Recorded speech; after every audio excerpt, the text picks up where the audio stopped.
Hello दोस्तों, नमस्कार। स्वागत है आप सभी का आपके अपने यूट्यूब चैनल में। आज 2 जुलाई को आपका सीआरपीएफ ट्रेडमैन का कोई भी पेपर नहीं हुआ है। ये वीडियो मैंने उन दोस्तों के लिए लेकर आया हूं जिनका आगे आने वाले दिनों में एग्ज़ाम होना है सीआरपीएफ ट्रेडमैन का। 1 जुलाई को जो आपके 3 शिफ्टों में पेपर हुए थे, तीनों ही शिफ्टों में जिस टाइप के क्वेश्चन आए थे उसी टाइप के क्वेश्चन अपने डिस्कस करेंगे इस वीडियो में। तो जिनका भी कल से एग्ज़ाम फिर से होगा सीआरपीएफ ट्रेडमैन का, वो सारे जने ये सारे क्वेश्चन याद करके जाएंगे, क्योंकि सारे क्वेश्चन जो हैं आपके इसी वीडियो से बनेंगे। तो पूरा वीडियो लास्ट तक देखिएगा। और जिसने भी अभी तक इस वीडियो को लाइक नहीं किया है, आपसे रिक्वेस्ट रहेगा कि वीडियो को शुरू करने से पहले एक साथ लाइक बटन को दबा दीजिएगा और वीडियो को ज़्यादा से ज़्यादा शेयर करना।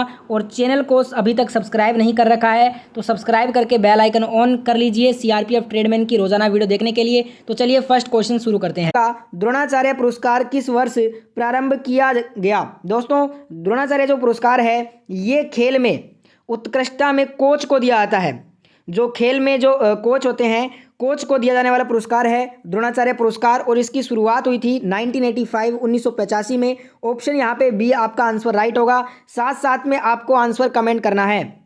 अगला क्वेश्चन देखिए, किन्हें एशिया का प्रकाश भी कहा जाता है? Who is also known as light of Asia? Light of Asia जो है ये गौतम बुद्ध को कहते हैं। ऑप्शन यहाँ पे ए जो है ना राइट आंसर होगा। अगला क्वेश्चन है, पुस्तक राज तरंगिणी के लेखक कौन है? Who is the author of the book Rajatarangini? पुस्तक राज तरंगिणी के लेखक की बात करें तो ये हैं कल्हण। जिन्होंने भी आंसर ऑप्शन डी किया है उनका आंसर सही होगा। आप कमेंट नहीं करते हो तो सभी के सभी कमेंट करते रहिए। हर क्वेश्चन का आंसर अगर आपको आता है तो सभी के कमेंट लास्ट में पढ़ूंगा। अगला क्वेश्चन है, पावापुरी किस व्यक्ति से संबंधित स्थान है? Pawapuri is a place related to which person? Pawapuri जो है ये महावीर स्वामी से संबंधित स्थान है। महावीर स्वामी की जो मृत्यु हुई थी वो पावापुरी में ही हुई थी। अगला क्वेश्चन, किसे कवि गुरु की उपाधि दी गई है? Kavi Guru, who has been given the title of Kavi Guru? कवि गुरु की उपाधि रविंद्रनाथ टैगोर जी को दी गई है। जिनका भी आंसर ऑप्शन ए आ रहा है उनका आंसर बिल्कुल सही है।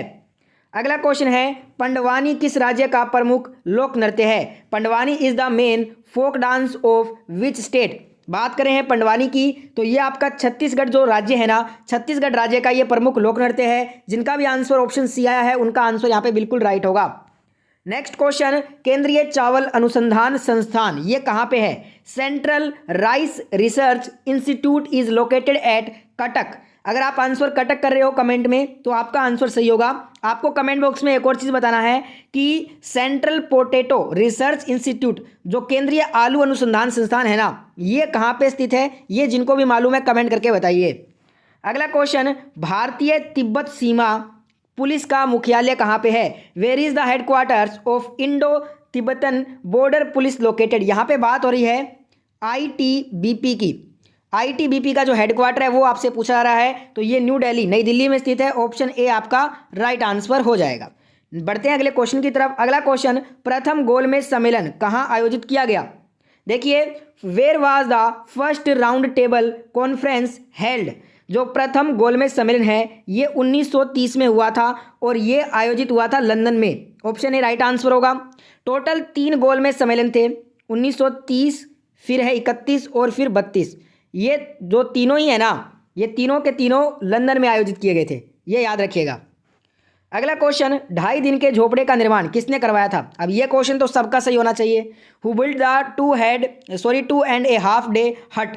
यहाँ पे जो 2.5 दिन का झोपड़ा है इसका निर्माण कुतुबुद्दीन ऐबक ने करवाया था। ऑप्शन यहाँ पे भी राइट आंसर हो जाएगा। ठीक है, अगला क्वेश्चन देखिए, विश्व पर्यावरण संरक्षण दिवस की तिथि को मनाया जाता है? World environment protection day is celebrated on which date? अब यहाँ पे 5 जून आपको आंसर नहीं करना है क्योंकि 5 जून को विश्व पर्यावरण दिवस मनाते हैं, पर हमसे पूछा है संरक्षण, प्रोटेक्शन डे पूछा है, वर्ल्ड एनवायरमेंट प्रोटेक्शन डे। तो विश्व पर्यावरण संरक्षण दिवस अगर आपसे पूछ ले तो आपका आंसर होगा 26 नवंबर। ऑप्शन सी राइट आंसर होगा। अगर हमसे सीधा पूछे वर्ल्ड एनवायरमेंट विश्व पर्यावरण दिवस, तब हमारा आंसर होगा 5 जून। ठीक है दोस्तों, और 15 जनवरी को सबको पता है सेना दिवस मनाया जाता है। 24 दिसंबर को जो है राष्ट्रीय उपभोक्ता दिवस मनाया जाता है। अगला क्वेश्चन है, प्रसिद्ध एफिल टावर किस देश में है? In which country is the famous Eiffel tower located? तो ये स्थित है फ्रांस के पेरिस में ये स्थित है। ऑप्शन डी अगर आप आंसर दे रहे हो तो आपका आंसर सही होगा। अगला क्वेश्चन, राज्यपाल अपना त्याग पत्र किसको देता है? देखिए जो राज्यपाल है ये जो अपना त्याग पत्र है ना वो राष्ट्रपति को सौंपते हैं। ऑप्शन बी यहाँ पे आपका राइट आंसर होगा। अगला क्वेश्चन है, अनुच्छेद 352 का संबंध किससे है? Article 352 is related to what? अब यहाँ पे देखिए टोटल जो है ना आपके जो आपातकालीन से संबंधित जो है वो 3 अनुच्छेद है। एक तो है 352, फिर आता है 356 और आखिरी में है 360। हमसे पूछा है 352 का। 352 का संबंध है नेशनल इमरजेंसी, राष्ट्रीय आपातकाल से। तो यहाँ पे हमारा आंसर क्या होगा? ऑप्शन सी, राष्ट्रीय आपातकाल। अगर आपसे पूछ ले कि 356 अनुच्छेद का संबंध किससे है, तो वो है किसी राज्य में प्रेसिडेंट रूल यानी कि राष्ट्रपति शासन लगाने से संबंधित है अनुच्छेद 356। अगर आपसे पूछ ले अनुच्छेद 360 का, तो वो आपका संबंधित है फाइनेंशियल इमरजेंसी, वित्तीय आपातकाल से। ठीक है। अगला क्वेश्चन, किसी वृद्ध गंगा के नाम से किसे जाना जाता है? हु इज नोन एज वृद्ध गंगा? वृद्ध गंगा के नाम से गोदावरी को जाना जाता है। जिनका भी आंसर ऑप्शन डी आया है उनका आंसर सही होगा। अगला क्वेश्चन है, 20 हर्ट्ज से नीचे की आवृत्ति वाली ध्वनि तरंगे क्या कहलाती हैं? What are sound waves with frequency below 20 hertz? It is called, इसे हम अवश्रव्य तरंगे कहते हैं अगर 20 हर्ट्ज से नीचे की आवृत्ति वाली तरंगे हैं। यहाँ पे देखिए जो HZ है ना, हर्ट्ज, ये आवृत्ति का ऐसा यूनिट होता है, ध्यान रखिएगा।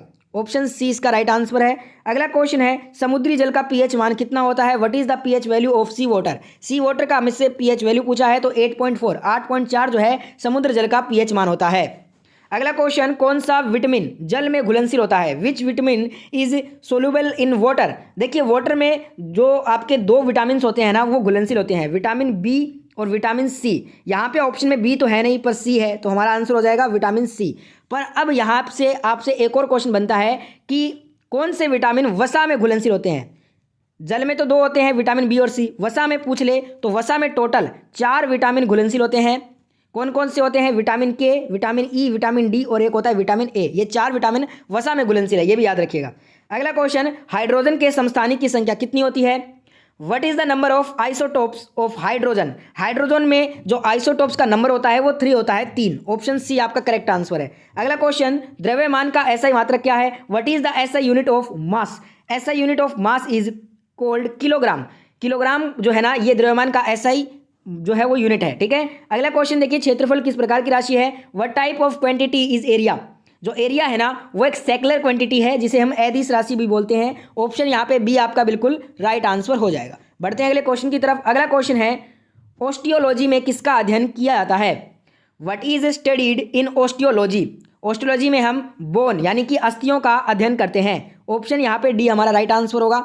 अगला क्वेश्चन देखिए, अंतरिक्ष यात्री को अंतरिक्ष कैसा दिखाई देता है? How does space appear to an? देखिए एस्ट्रोनॉट की बात हो रही है यहाँ पे। जो अंतरिक्ष यात्री होते हैं उन्हें ऊपर से जो अंतरिक्ष का रंग है वो काला दिखाई देता है। ऑप्शन डी राइट आंसर होगा। ये वाला क्वेश्चन आप कोई सा भी एग्जाम उठा लीजिए आपको जरूर देखने को मिलता है। अगला क्वेश्चन है, ड्यूटेरियम ऑक्साइड किसका रासायनिक नाम है? Deuterium oxide is the chemical name of which? तो देखिए ड्यूटेरियम जो ऑक्साइड है इसका फॉर्मूला होता है D2O। अब यहाँ पे D2O से आपको पता चल गया होगा हैवी वाटर, भारी जल की बात हो रही है। ऑप्शन बी आपका राइट आंसर है। अगला क्वेश्चन, निर्वात जो है वो किसमें जो है तरंगों को प्रसारित नहीं किया जा सकता? In vacuum. यहाँ पे वैक्यूम की बात हो रही है। वैक्यूम जो है ना वो साउंड वेव जो ध्वनि तरंगे हैं ना उसमें जो है इसे प्रसारित नहीं कर सकते हैं। जो आपका ध्वनि तरंग हैं इनको अगर आपको प्रसारित करना है तो इन्हें कोई ना कोई माध्यम की आवश्यकता पड़ती है। ऑप्शन बी आपका राइट आंसर होगा। अगला क्वेश्चन है, नींबू में कौन सा अम्ल पाया जाता है? विच acid is found in lemon?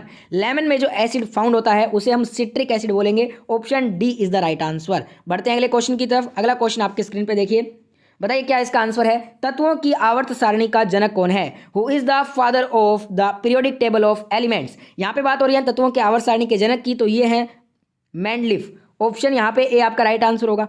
अगर आपसे आधुनिक आवर्त सारणी की बात करें तब आपका आंसर होगा मोजले। ठीक है। अगला क्वेश्चन, विद्युत ऊर्जा को यांत्रिक ऊर्जा में बदलने का कार्य कौन करता है? What does the work of converting electrical energy into mechanical energy?